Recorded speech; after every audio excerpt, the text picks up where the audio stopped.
इस वक्त मैं खड़ा हूं उरी सेक्टर के जीरो लाइन पर। जीरो लाइन इसलिए कह रहा हूं क्योंकि भारत और पाकिस्तान की सरहद पर बसा ये उरी और उरी के पास के ये तमाम गांव में देख रहा हूं। ये पांडव पोस्ट पीछे है दाईं तरफ और बाईं तरफ है हाजी पीर। अब उरी इस नाम से पूरा देश वाकिफ है क्योंकि उरी ने इतना कुछ झेला है, इतनी मार झेली है भारत पाकिस्तान के बीच की अंदरूनी लड़ाई के चलते कि उरी आज भी उस सदमे से कई बार उभर नहीं पाता। उरी क्या सोचता है आज के हालात पर, ये बात करने के लिए मेरे साथ मौजूद हैं हाजी अब्दुल रशीद साहब, जो कई सालों से और कई जंग कह सकते हैं या कई इस तरह के हालात से गुजरे हैं। रशीद साहब, आपने उरी में जंग तो नहीं कहूंगा मैं, लेकिन जब जब ऐसे हालात खड़े हुए कि जंग होगी या उस तरह की चीजें हुई, वो आपने देखा, आपने खुद उसका नुकसान भी झेला है। आप इसको कैसे बयां करेंगे?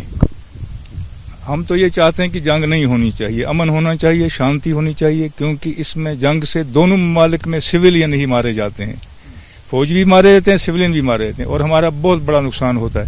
इस वक्त के जो हालात हैं, इस वक्त हालात ऐसे हैं कि तशवीश है लोगों में। जब से ये कांड हुआ है पहलगाम का, तब से यहाँ लोगों में बहुत तशवीश है, घबराहट है कि कब क्या हो जाए। लोग नहीं चाहते हैं कि जंग हो, हम अमन और शांति चाहते हैं। हाजी साहब, उरी ने बहुत झेला है। आपने खुद मुझे आप बता रहे थे कि आपका घर भी तोप से उड़ा दिया गया था। क्या क्या चीजें झेली उरी ने इन हालातों के चलते?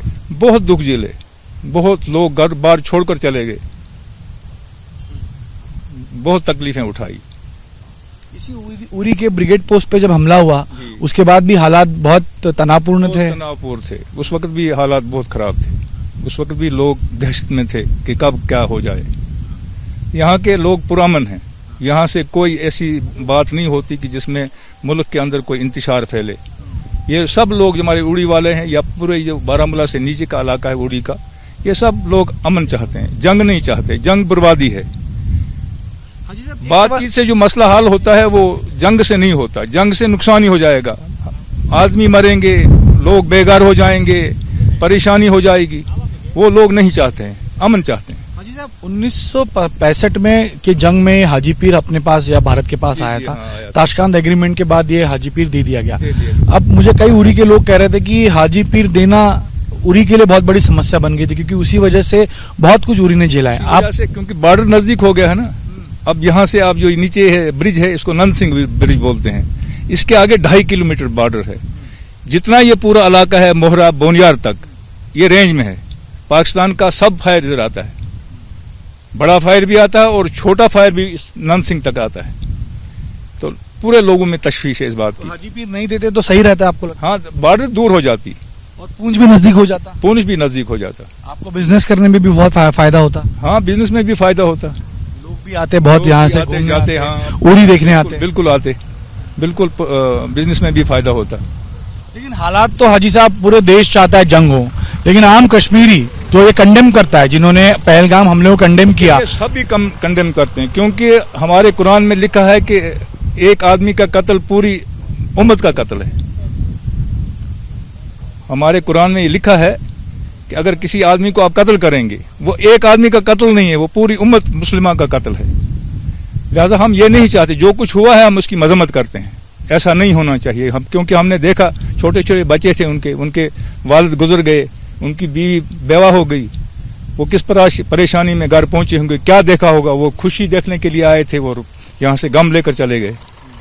हम इसके लिए उनकी उस जो उन्होंने कांड किया उसकी हम पुरजोर मजम्मत करते हैं। आप भी डर के साए में जी रहे हैं कि कब भी जंग, क्योंकि पहली मार तो आप पर पड़ेगी। डर के साए में जीता है। अब आप ये कहेंगे कि मैं जहनी तौर पर परेशान हूँ, मैं जाती बात करता हूँ, मुझे रात को नींद नहीं आती है कि कब क्या हो जाए। छोटे छोटे बच्चे हैं, घर में बैठे हैं, घर मुश्किल से बनाया है। हम तो असल में यहाँ जो ये इलाका है इसको बिलालाबाद कहते हैं, ये गरकोट का इलाका है, लेकिन हम उड़ी में रहने वाले हैं, पिरिस्तान उसको बोलते हैं। वो सब फौज के अंदर है। 1947 से हम यहाँ आए हैं, 47 से हम यहाँ ही बसर कर रहे हैं जिंदगी। थोड़ा सा जगह ली है, उसमें मकान बनाए हैं और अपनी जिंदगी के दिन गुजार रहे हैं। हमारा जितना जमीन है वो सारा आर्मी के अंदर है। तो जैसे हाजी साहब कह रहे हैं कि माहौल तनावपूर्ण है और एक डर का साया भी, क्योंकि जैसे वो बता रहे थे कि जब जब जंग हुई नुकसान उरी के लोगों का हुआ, उठानी पड़ी। जब जब जंग हुई तब तक उड़ी वालों को परेशानी उठानी पड़ी, बहुत परेशानी, जहनी तौर भी माली तौर भी नुकसान हुआ और उससे उबरने में भी बहुत टाइम लगता है। बहुत टाइम लगता है, उससे उबरने में भी बहुत टाइम लगता है। तो देखिए पूरा देश चाहता होगा कि जंग हो, पाकिस्तान को सबक सिखाया जाए, लेकिन हमारे ही लोग, हमारे ही कश्मीरी भाई जो बॉर्डर इलाके में रहते हैं वो ये मानते हैं कि गलत हुआ, लेकिन जंग उसका कोई उपाय नहीं है। अगर जंग हुई तो नुकसान इनको झेलना पड़ेगा, जो पिछले कई सालों से उरी झेल रहा है या बॉर्डर के इलाके झेल रहे हैं। घर गया, उससे वापस बनाने में कोई समय लग गया, तो उरी के लोग यही चाहते हैं कि इसको कंडेम कर रहे हैं, इसका बदला लेना चाहिए, लेकिन जंग उसका हल ना हो, किसी और तरीके से अगर पाकिस्तान को सबक सिखाया गया तो बेहतर होगा। लेकिन अब आज की हालात में उरी शांति में, यहाँ किसी तरह का तनाव नहीं। जो खबरें आ रही थी जब से सीजफायर हुआ तब से शांति जी, जब से सीजफायर से शांति में, कोई कह रहे थे कि फायरिंग हुई है, बहुत सारी चीजें हुई, ऐसा नहीं है।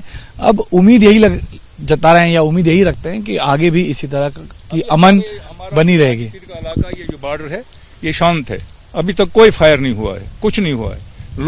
लेकिन लोग दहशत में हैं, खौफ में हैं कि कब क्या हो जाएगा, कब क्या होगा, ये दहशत है और यही उम्मीद रखते हैं कि इस दहशत से ये सारे लोग बाहर निकल पाएं। कैमरामैन दीपेश महाजन के साथ Ganesh Thakur, ABP news, zero line, Uri. For exclusive and insightful videos, subscribe to our new channel ABP Live Premium.